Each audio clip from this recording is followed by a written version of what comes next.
increase in violent crime across Minnesota is one of the key issues facing lawmakers during this year's legislative session. On Wednesday, Governor Walz was in Brooklyn Park to promote one of the initiatives aimed at supporting public safety. Delane Cleveland joins us now from the Community Activity Center with more. Delane? Shannon, when this year's legislative session kicked off, the governor introduced a $300 million grant package to fund a variety of different public safety initiatives. Now he's on a mission to meet with numerous stakeholders to find out what resources they need to help reduce violent crime. The gun violence in the city of Brooklyn Park is like nothing I have ever seen, and I've been here since 1991. Just simply the number of shots fired, the number of people that have been hit, and the number of people that have died in the last 24 months is epic for a community this size. Brooklyn Park Police Chief Craig Envoltson joined Mayor Lisa Jacobson and other city officials for a roundtable discussion convened by the governor. The goal of this event was for the governor to learn about the various public safety challenges facing Brooklyn Park, which includes an increase in gun violence, and try to offer up solutions on how his proposed grant funding could help solve some of the city's problems with violent crime. I think one of the things the state can do, in addition to providing that funding to the communities, providing that funding to community groups, is do some of the statewide initiatives around recruiting, around incentivizing and paying for some of the training around public service, and then dealing with the mental health pieces of this. If you want to learn more about the governor's public safety proposal, we have a link to that on our website at ccxmedia.org. In Brooklyn Park, Delane Cleveland, CCX News. A Brooklyn Park man is now charged with several felonies, including attempted first-degree murder of a Golden Valley police officer.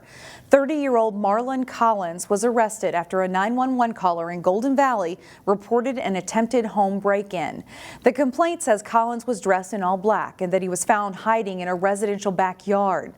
Prior to the arrest, the complaint says Collins got in a vehicle that sped away on a residential street, reaching speeds near 70 miles per hour. The vehicle then crashed into a snowbank several blocks away. The complaint says Collins got out and began firing at police, started running, and then fired more shots at a Golden Valley police officer. The officer was not hit, but one of the rounds struck the officer's squad vehicle. The complaint states that Collins had broken into multiple homes, including one where he hid a pistol in the rafters of a garage. Police also found 2 small safes in the vehicle he attempted to get away in. Collins has a 51-page criminal history, most recently serving time for second-degree burglary. The president of Hennepin Technical College is under scrutiny after accusations have surfaced of harassment and discrimination. Merrill Irving has been president of Hennepin Technical College since 2015. Reports say that Irving made belittling comments about employees. Officials with the Minnesota state system say Irving violated workplace procedures, but not its harassment policy. We reached out to Hennepin Tech for a statement, and part of that statement from Irving reads, "I was distressed to hear how my comments were perceived as it doesn't reflect my values. I've made it clear to the chancellor that I understand that leadership excellence requires more to be successful. We will continue to follow this developing story." A driver who died in a crash Monday on Highway 169 has been identified as a man from Medicine Lake. The Hennepin County Medical Examiner says 64-year-old Stephen Olson was the driver of a vehicle that crashed on southbound Highway 169 and 16th Street in St. Louis Park around 12:30 p.m. on Monday. The single vehicle crash closed the southbound lanes of 169 for about 3 hours. Police say road conditions were dry at the time and alcohol was not a factor. Drug overdose deaths shot up during the pandemic, and now the Minnesota Department of Health is trying to make it easier to access a potentially life-saving medication. A couple of years ago, Crystal Police began carrying the antidote drug naloxone, also known as Narcan. It's used to reverse an opioid overdose. Crystal Police say it helps save lives, and now the Department of Health has made available a naloxone finder map on its website. CCX News found many pharmacies that carry it in the Brooklyn Park area. We'll have more information on our website on this story, ccxmedia.org. At Armstrong High School, a mentoring partnership is helping freshmen feel at home. Jason Malello shines a light on the BARR program in today's School Spotlight. Being a freshman is tough. It's a big adjustment to go from the middle school into a big high school. At Armstrong, the BARR program, Building assets, reducing risk. aims to help ninth graders transition to high school. I try to, reach out to them and be like, hey, do you need help with this? Or like, it looks like you've taken a little bit longer on this. Would you like some help, or do you want like another set of eyes? Armstrong's BARR program pairs freshmen We have all these wonderful upperclassmen in this building that are willing to help. with juniors and seniors who know how challenging that first year of high school can be. Being vulnerable and letting them know like, oh, I struggled with this too when I was in your grade. So it's like, it's okay that you're not like doing it perfectly. Like, we'll get there. We'll get to the point that you know how to do it. The mentors help out a lot with academics, Rather than trying to teach them the subjects, you're trying to teach them how to be better learners. but they're not just tutors. A lot of it is kind of forming more of those bonds. Lending a sympathetic ear It's a lot more comforting talking to someone who is a few years older than you. and giving advice It's more just about having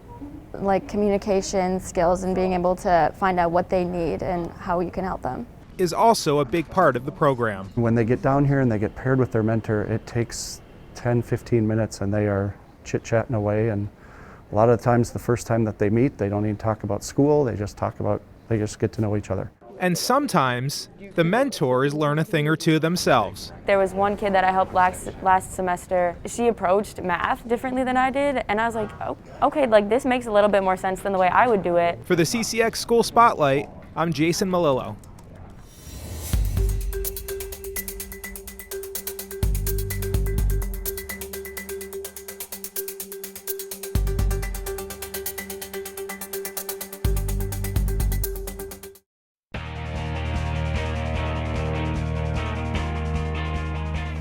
It's state tournament week in girls hockey. As Jay Wilcox reports, Maple Grove achieved its top goal by reaching the XL Center, and now they're hungry for more. Maple Grove girls hockey onto the state tournament. It was a night to remember for the Maple Grove girls hockey team. They built a 2-0 lead, saw that lead evaporate, but then closed strong to beat Centennial Spring Lake Park to win the Section 5 AA championship.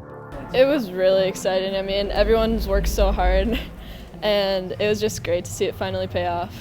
We got up by 2, great feeling, and then I think we got a little comfortable, and so they got 2 on us again, but we just worked our butts off. We knew we had to get there. We knew we had to get at least one more goal, and we did that. Maple Grove is the 4th seed for the Class AA tournament. They faced their quarterfinal foe, Gentry Academy, twice during the regular season, with each team winning once.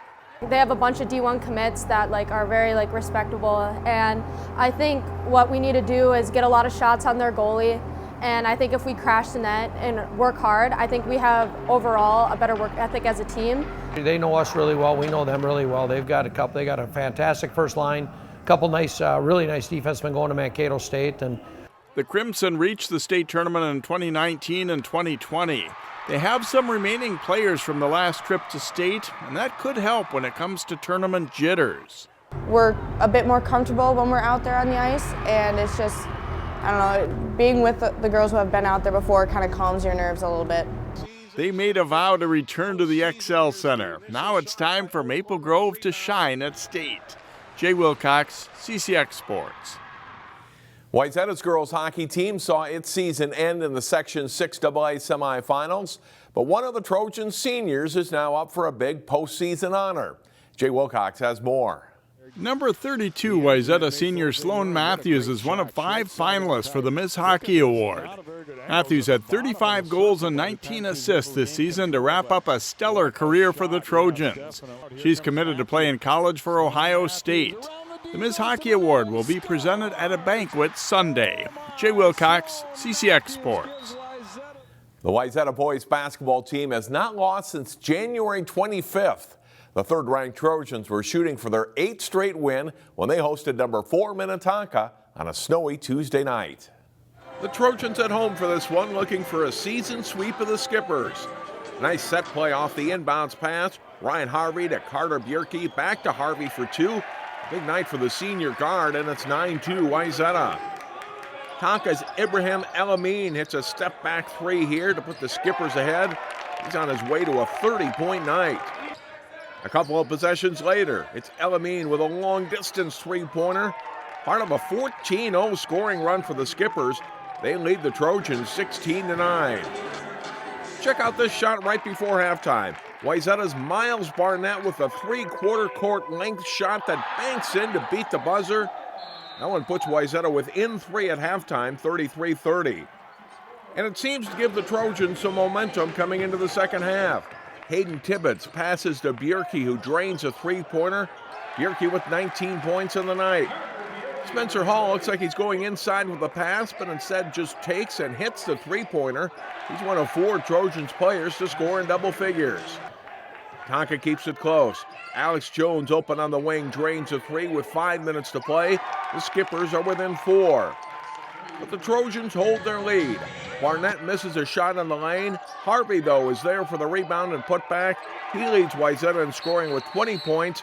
Wayzata beats Minnetonka 77-67. The Trojans are now 19-4 on the season. John Jacobson, CCX Sports. Find more prep sports games and highlights at ccxmedia.org and follow us on social media.